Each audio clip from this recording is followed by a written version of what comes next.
book that I have recently created as a result of the COVID era.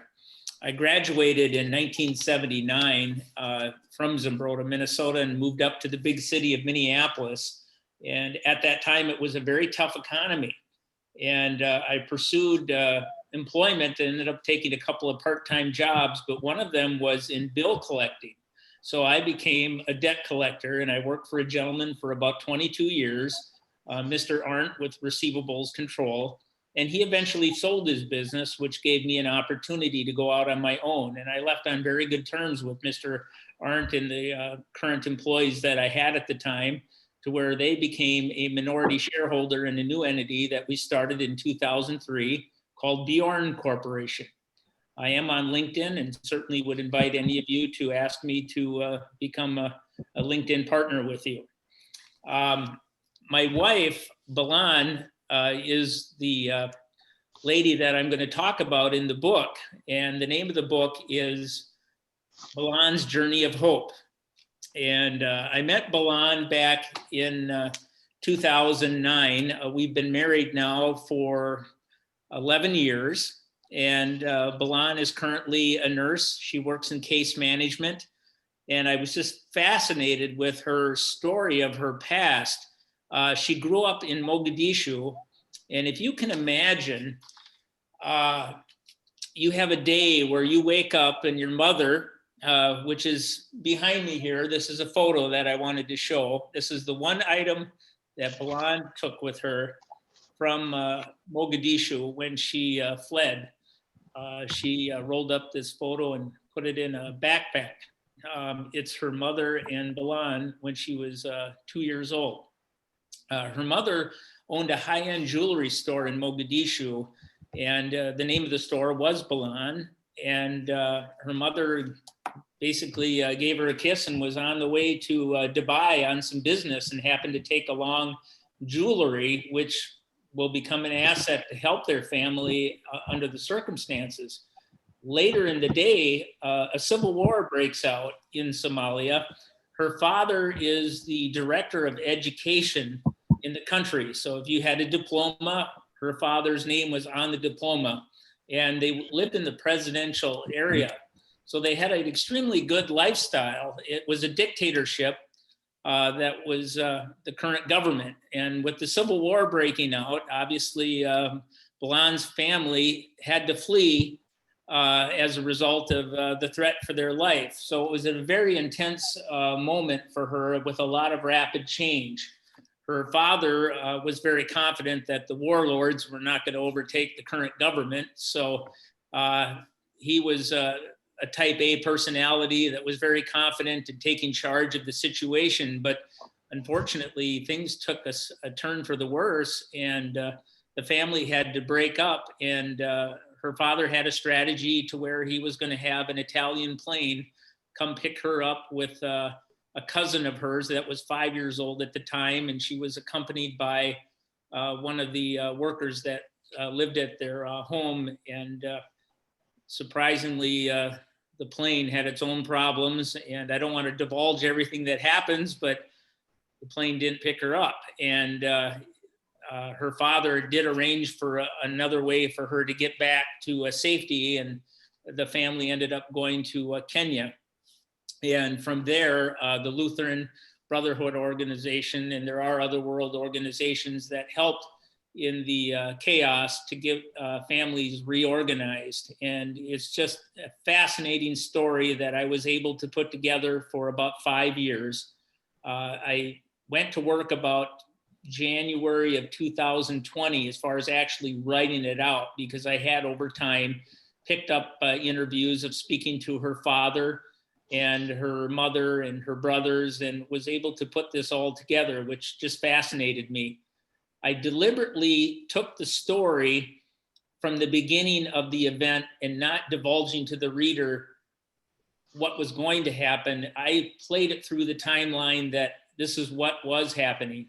I even had a point where I did talk a little bit about Balan that was being bullied in school too at the time. And there was a reason why she wanted to have a different schedule for her education. Her brother was also the top student, and obviously having a father that's the director of education puts an enormous amount of pressure on you to be a good student and do well. The story moved through the timeline of their family eventually getting out and going over to Europe, and that's where I ended it. So I did provide some visual aid in the back of the book as far as the photo of Balan with her mother, as well as a photo of Balan. Behind me here, I also have a picture. I also enjoy painting. So I painted the cover of the book, and that's what they utilized. So that made it a little more special for me. As far as taking the book, I went through a company called Book Baby. So I'm a self-published author, and it was a very interesting process. I can appreciate people that go through the task of putting together a book and how you need to market that. So Book Baby is on a print-on-demand program that I utilize. So I have the book available on paperback and ebook. And I only wanted the book to be a short book. As you can see here, it's not very thick. It's about 100 pages. And it really is a family-oriented book. It's clean. It's something that I felt that would be good for young people that would like to read and not be intimidated with having to read something like Moby Dick that's very thick and takes a lot of time. And I think I did a very good job as far as keeping the reader engaged and giving them visual aid, and drawing back on some of those skills that I had earlier in life about being able to utilize stories and putting that together. And I took this book very seriously, and I wanted to do a very good job in presenting the circumstances of Balan and her family in Somalia. As far as some techniques that I'm using, which I've learned about as far as getting your book out there, it's a lot of hard work. You may think with just writing the book and you're done. You have to promote it and write. I used little things like postcards that I had sent off to a number of libraries that announced the release date of the book. I did emails to libraries. I had a special gift box that my daughter helped me create because of my painting skills. I actually had another one of my little paintings that I put in there as far as a gift box and enclosed the book. And I would use that to send off to some different people as well that were in the industry. I always, in my heart, wanted to share the story with the film industry. So I picked on some different individuals in hopes that, well, I really think this would make a wonderful movie or a film. And of course, you have to send one to Oprah. So I used the gift box for that. I gifted a number of books to people to help get the word out. I've done 5 press releases so far.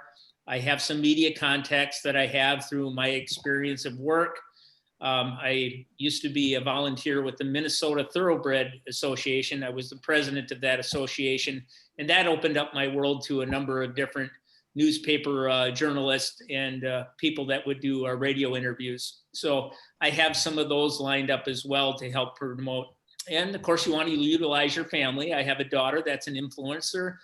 She has 16,000 followers, and I'm very proud of her, what she's accomplished so far. Just to help spread the world and the word. And cold called companies to ask if I could have the book available in their bookshops. So I just wanted to try to share some of the effort that's involved with that, because I know I'm rambling a little bit about the book. Yeah. I only had a few minutes to share, but It's okay. It's okay. But this is we good. have somebody. help encourage the other authors too. We have to stop you, but stay, Craig. Right. We'll bring you back. We have Right. Michael Urban and Jill, and we're going to lose these 2 people, and they're very, very important. So Okay. I'm looking at time. So Michael Urban is going to give us a nice presentation. So Jill, do you want to quickly introduce yourself, and I'll bring Michael on immediately because his time is valuable. He's a professor and he has to get back to school. Class. Yeah. And we'll bring you back, Craig. So just stay there. Yeah. Okay. No Okay. problem. So Hi. Jill. Elizabeth, thank you very much for the invitation. I'm most obliged. Lovely to be here. Um, I have I got any minutes, or shall we? Shall Yes, okay, yes, go right okay, ahead. lovely. Yeah. I found Elizabeth found me fortunately through a press release that I sent out. Also, like Craig, I'm a self-published author, and my life's well, I have a profession. I'm also self-published author, and we publish the books ourselves. And I started off as a screenwriter. That was my love, and my intention was to write a true story, and I fictionalized it. But initially, I created this to make a movie because I think that's ultimately what we'd all love to do, is to see our work in 3D or 4D now even. So I'd go to LA and pitch my stories and try and excite people about the book, about the script, inspired by a true story, World War II, based in South Africa. I am South African, born and bred, as my mother would like to say, and lived half my life in America. Anyway, I went off to LA a couple of times and pitched. It was very, very nerve-wracking, very thwarting to be in front of people who can make decisions on the spot, and you have 5 minutes in which to impress them, and it's terrifying. But I was fortunate enough to find a producer who did love the concept. But it was a true story, and he said to me, I love the story, but I need conflict. So I thought, well, how in the world was I going to provide conflict when it was such a beautiful story about a prisoner of war who fell in love with a local girl? It was a lovely story. And for a year, I didn't do anything, and I so regret that. But anyway, I became liberated, and because I gave them different names, so I wasn't quoting the actual people who lived the life. And it was a wonderful experience. I had wings, and I flew, and I wrote my first script that was optioned to be a movie. And I was so excited. But as life is wont to do, it's fraught with disappointment. So about 8 months into it, he had just been to the American Film Festival and told me he had 3 investors, and they were getting ready to rock and roll, and a leading man, and he passed away very suddenly of a heart attack. And that was the end of my dream. It was optioned again. This is War Serenade. Sorry about, I was doing quotes. That's my first book, War Serenade. And after the second disappointment with a South African company, a friend of mine who's an author, very established author, said, to hell with them, I'll write a book. So I did. And War Serenade was born. But then I had to learn, like Craig did, the difficulty of self-publishing and marketing to the world, because you are one of 8 million on Amazon alone, let alone all the others. So you really have to do something to stand out. But anyway, the book did well, and it's had some nice press, some nice awards. But this is what I really wanted to talk to you about. This is my new book. It's called Zebra, and it's pronounced zebra as South Africans pronounce it, zebra. And it is a wonderful story about 2 boys. I'm married to the white guy. I met Ethel. He was brought up in the mountains of the Drakensberg, which is the South African mountain range.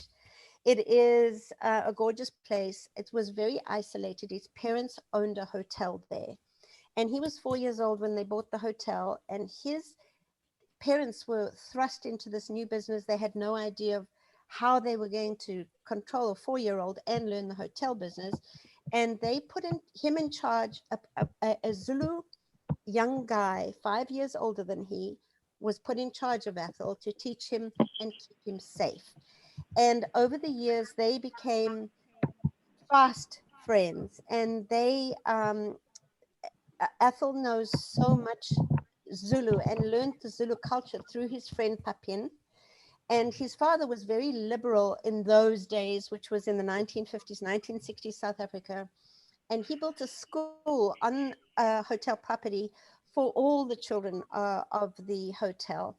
And this is the story of these 2 boys in a very tumultuous time in history, becoming firm friends, and then being forced apart by society, and then having to meet again on a battlefield a couple of decades later on opposite sides. Okay, Jill, stay that thought. I think it's a very exciting book. I'm from India, and for many, many years, my passport was stamped that I couldn't go to South Africa. So I was very intrigued by the apartheid thing. So if you can stay, then we'll bring you back. Okay. And I have to get Michael Urban because he has to go, and Ken. They have to leave soon. So Michael, thank you for your time. I know how valuable it is, and please share with us your presentation. Yes, thank you. I don't have any slides to bring forth, but I just wanted to, I was asked to come on and talk a little bit. I think it's interesting that the topic we have here, from cybersecurity, looking